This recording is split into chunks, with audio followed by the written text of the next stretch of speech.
Bharat blissful wisdom. ఈ వీడియోలో మనం నిత్య స్నానం గురించి ఆయుర్వేదం ఇతర శాస్త్రాలు ఏం చెప్తున్నాయో తెలుసుకుందాం. ఆయుర్వేద పితామహుడు శ్రీ చరక మహర్షి గారు నిత్య స్నానం గురించి చరక సంహితలో ఇలా చెప్పారండి. ఇది కొంచెం పెద్ద శ్లోకము, జాగ్రత్తగా చూడాలి. దీని అర్థం, నిత్య స్నానం వలన అవయవాలన్నీ పరిశుభ్రములై మాలిన్యాలన్నీ తొలగి ఆరోగ్యంగా ఉంటాయి. దేహానికి కాంతి కలుగుతుంది. దురద చెమట పోయి శ్రమ తగ్గించి సుఖాన్నిస్తుంది నిత్య స్నానం.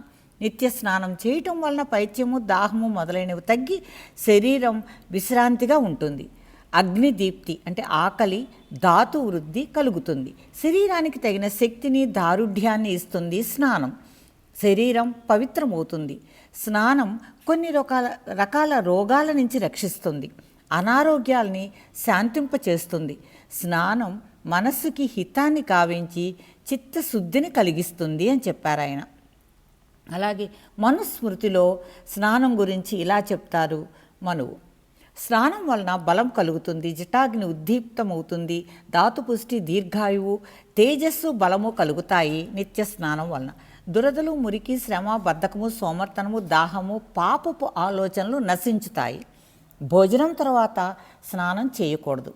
జ్వరం ఉన్నప్పుడు అర్ధరాత్రి సమయంలో కట్టుబట్టలతోనూ తెలియని జలాశయాలలో స్నానం చేయకూడదు. తర్వాత ఆయన ఇలా చెప్తున్నారండి, తైలాభ్యంగ స్నానం నిత్యం ఆచరించవచ్చు అంటారు.